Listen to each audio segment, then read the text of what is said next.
You bring the blame game, I think, goes down, right? Because it's easy to, when somebody's in another silo, to point and say, well, it's those people are the problem. But when you're all living in the same house, right, you're either all the solution or all the problem. I think some organizations get stuck trying to look at the really shiny object, the really kind of crunchy, interesting problem. But we do a lot of stuff that is mundane that we can really automate and make an impact on the bottom line of the company, as well as the people who sit there and have to do some of those things over and over again. This is a TechVibe Pittsburgh Deep Dive, and I'm your host, Jonathan Kirsting from the Pittsburgh Technology Council. This is our second episode exploring enGen, a Highmark spinoff that focuses on improving healthcare through AI and cyber technologies.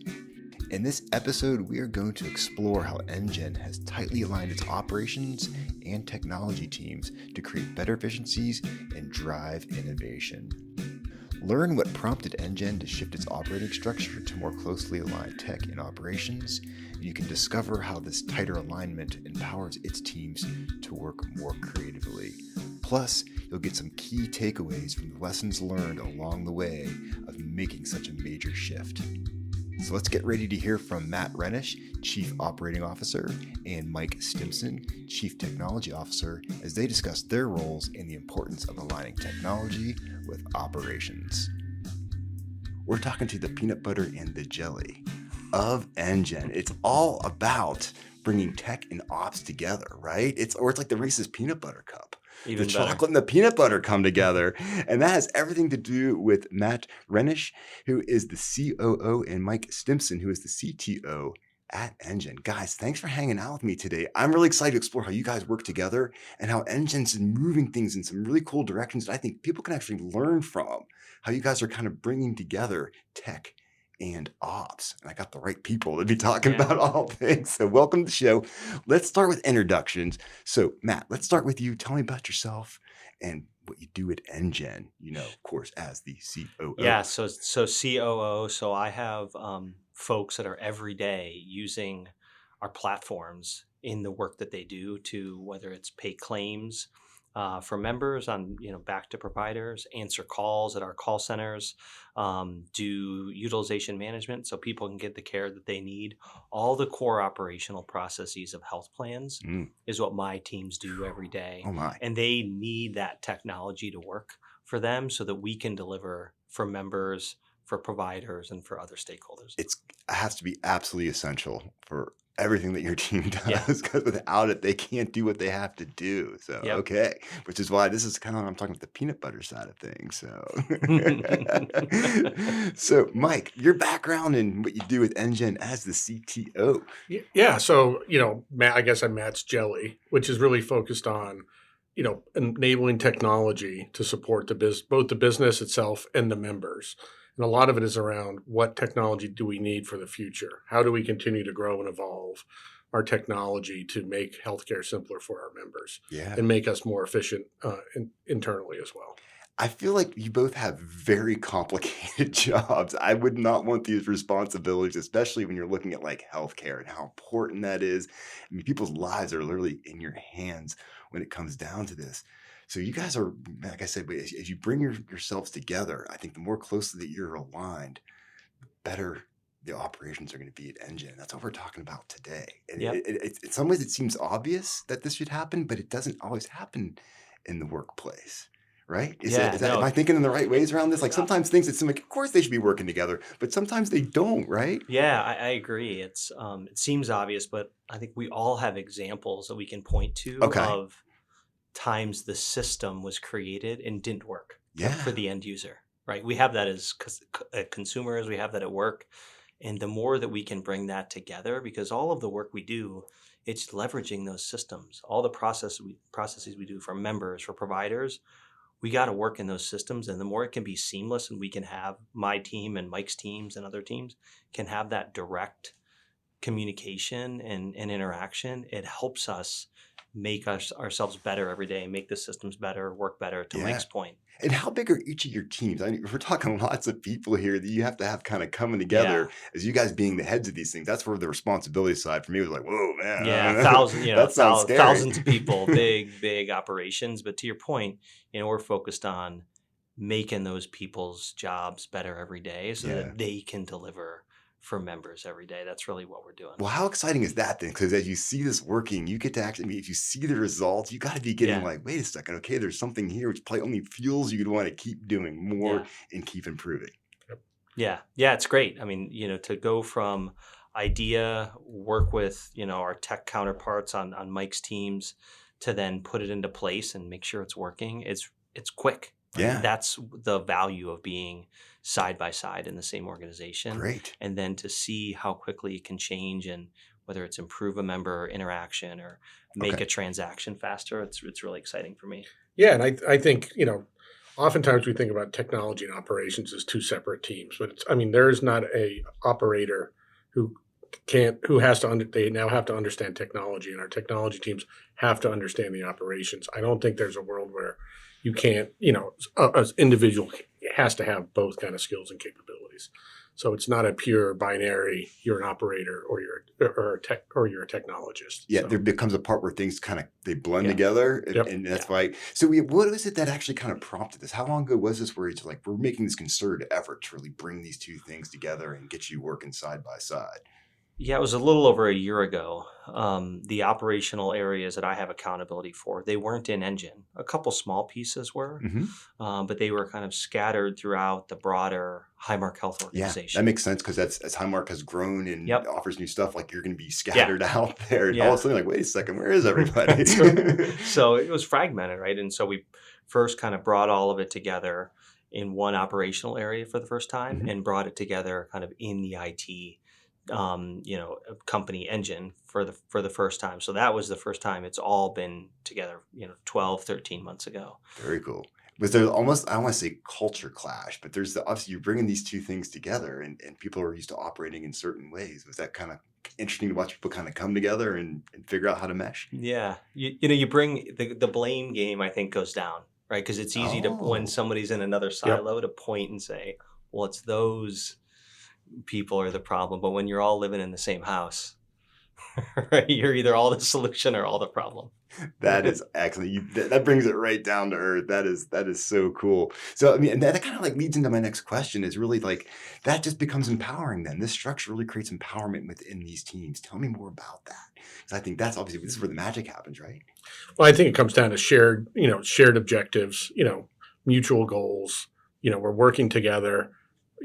It's funny when you put the teams together with you get alignment on the objectives, on the goals.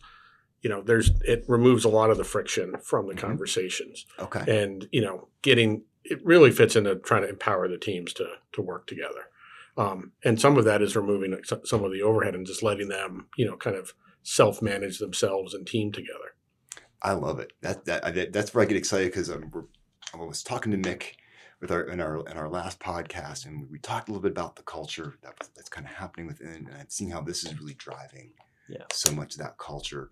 And we talk about that when people are coming to work, they're not just coming to work; they're feeling very empowered, and they know that what their work ends up empowering is saving people's lives, improving the quality of people's lives. So your teams have to be pretty fired up, right? Like, people are coming to work like ready to work, feeling good. Yeah, and we had, just to Mike's point around working together, just a really practical example.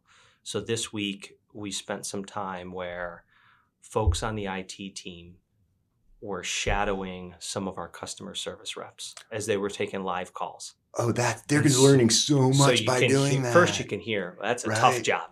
That is a they're really like, how do they do that job all day long? Yes, and they could also see how those reps real time are using the systems and everything else, and just taking notes on, too slow. We could do this better. We can do, and so talk about really working together, understanding, to Mike's point, the other job, and the technologists and the operators coming together. That has got to be, and there's got to be some cool conversations coming out of that, and just building new respect for what everybody does. Because when you see someone in the role day to day, and they see how important that frontline person is, so important, and they're thinking, I can build a solution that can make that interaction better or more efficient.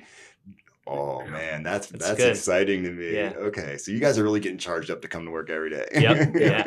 And sorry, I was going to add on to one thing Matt said about it. What's fascinating, someone who's watched the calls and monitored, the teams end up using the systems in ways we never imagined them when we built them.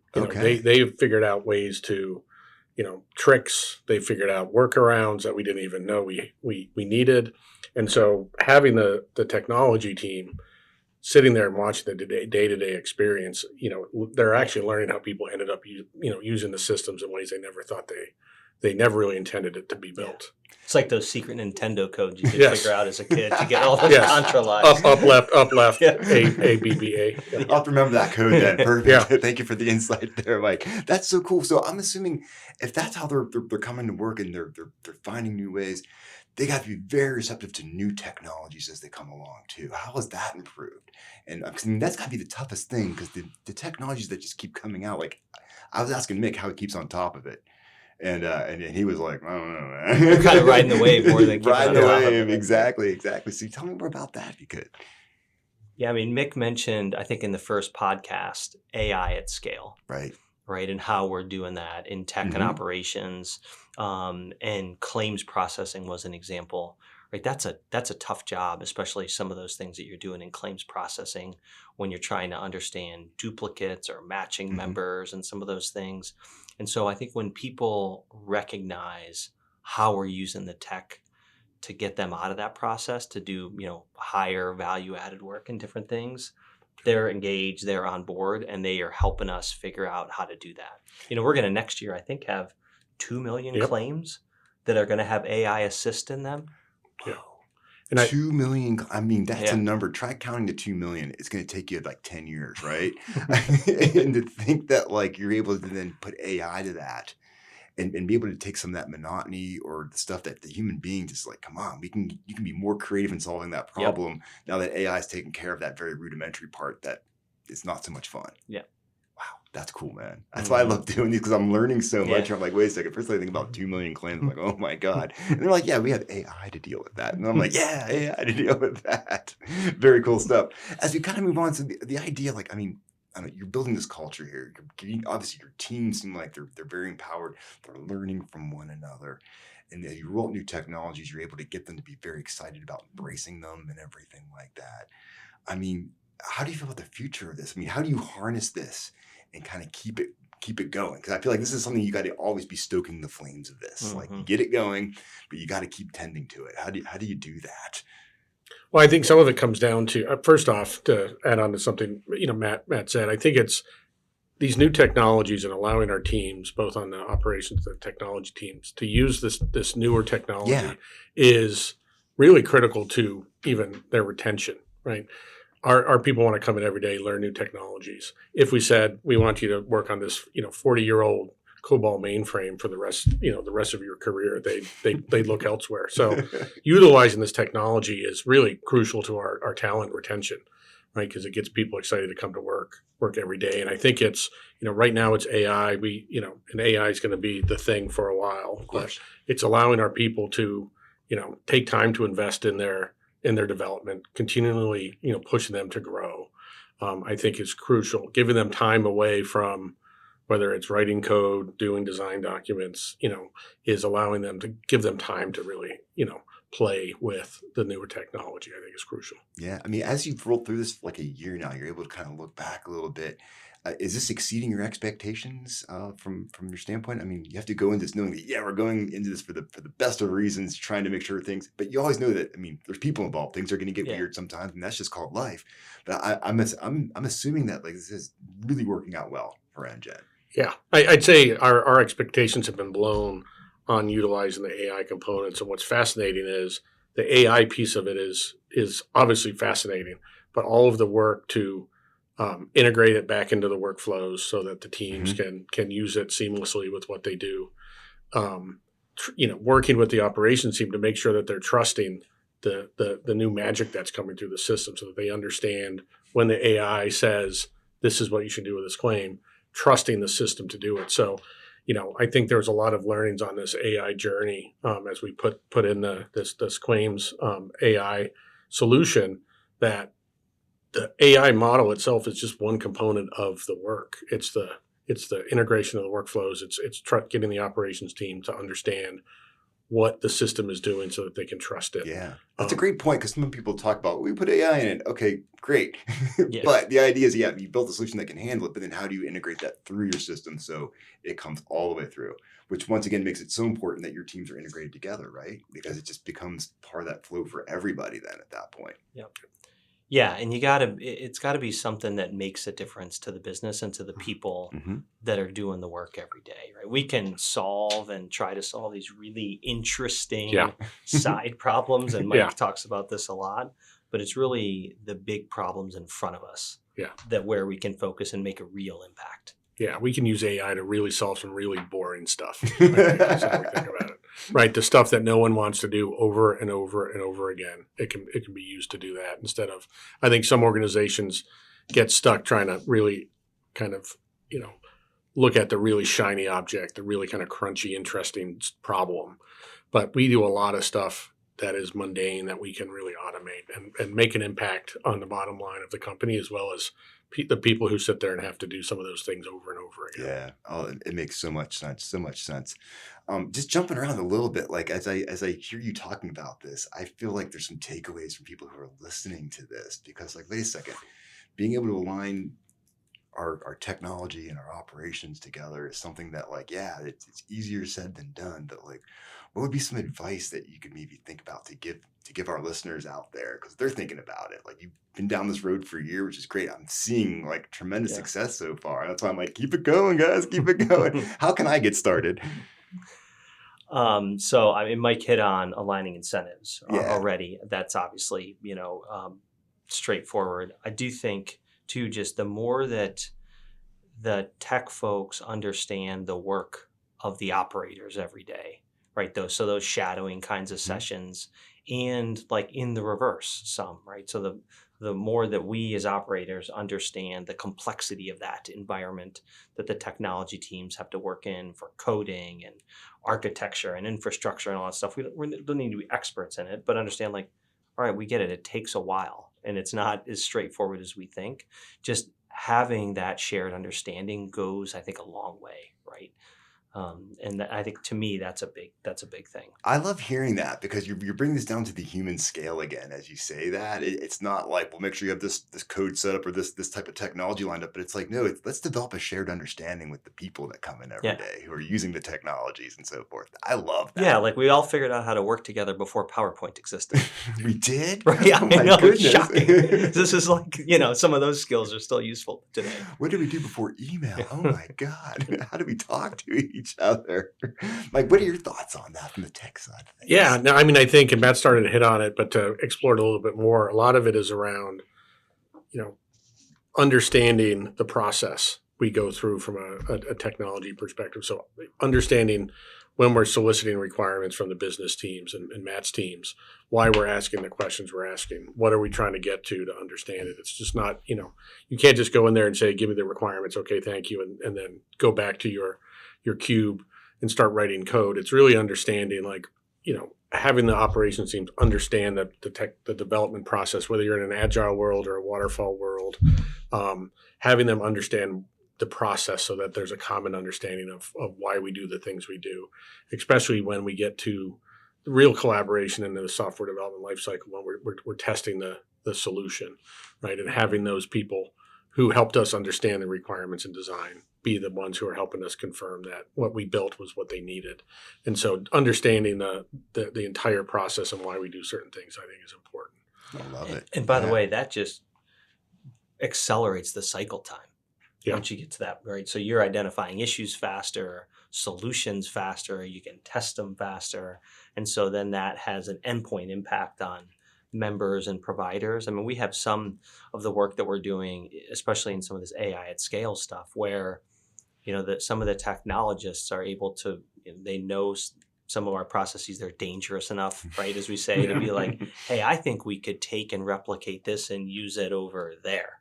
Yep. And then we have times where operational people are saying, hey, I think this tech solution could maybe work in that other area, right? And so that is like the place you want to get to. This is why I love the peanut butter and the jelly coming together, because that is when you get something awesome. I mean, you're getting this really terrific snowball effect. It kind of builds on itself, but a great snowball, like the types that we like, and not the crazy crushing snowballs. It's just such an amazing story to me. And one thing that always mesmerizes me over the years when I've interviewed CTOs and COOs of massive organizations like Highmark and enGen is staying on top of things, because first off, so much of your time is spent implementing what you were thinking about, but then at the same time you're paying attention to the latest tech, because the tech keeps coming out so fast.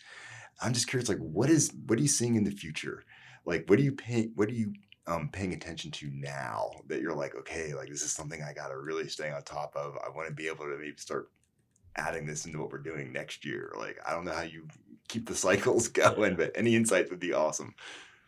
Yeah, I mean, I think, as I mentioned earlier, AI is going to be around a little while. There's a lot more to come out of that solution. And I think in the term has, I think, become kind of eponymous for a lot of things that go on that are probably not AI, but we've just kind of lumped them in there. But, AI is going to be here for a while. I think there's also a lot of what is going to push us is data.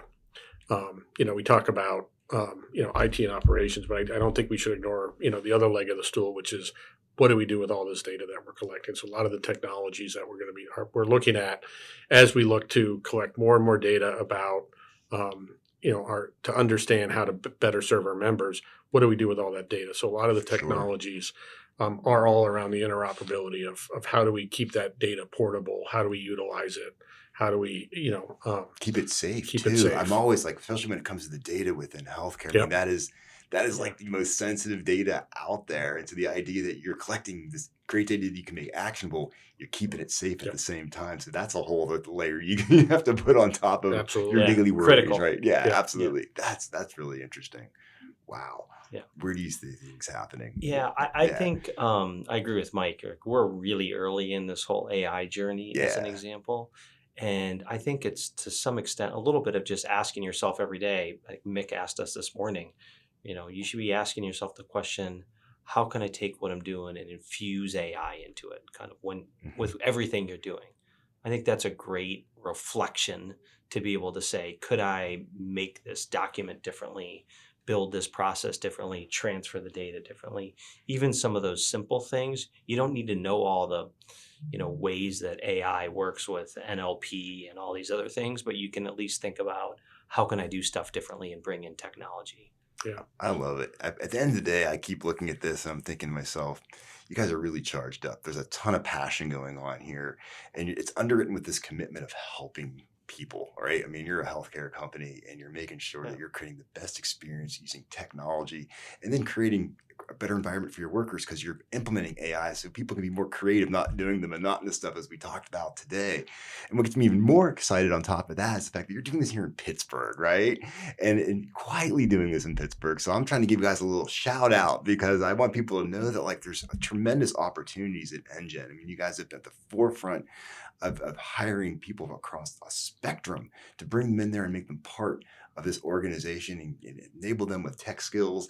And that's what we talk about in our next series with Nick when we start looking at how you guys are really at just the forefront of hiring and bringing on talent that people are, I think, are going to be amazed. And I'm going to leave it at that because I think it's a worth listen. So us putting together this series with you guys, our deep dive, I think it's just so important because I love exploring how important companies like enGen are to making Pittsburgh the awesome city that it is. Like, we're not growing without enGen's here. Simple as that. And you guys have just done a tremendous job. And I've learned so much today. And I can't thank you enough for taking time out of your day to tell me more about what's happening with enGen. Yeah, thanks for having us. It's been thank great. you. We got to go get those peanut butter and jelly shirts. Yes. I'll tell you what, Amazon. Peanut butter and jelly, and we're all going to wonder, what does that make Mick? So, all good, that's for sure. Once again, thank you so much for listening to our deep dive here on enGen. This has been Jonathan Kirshning with the Pittsburgh Technology Council.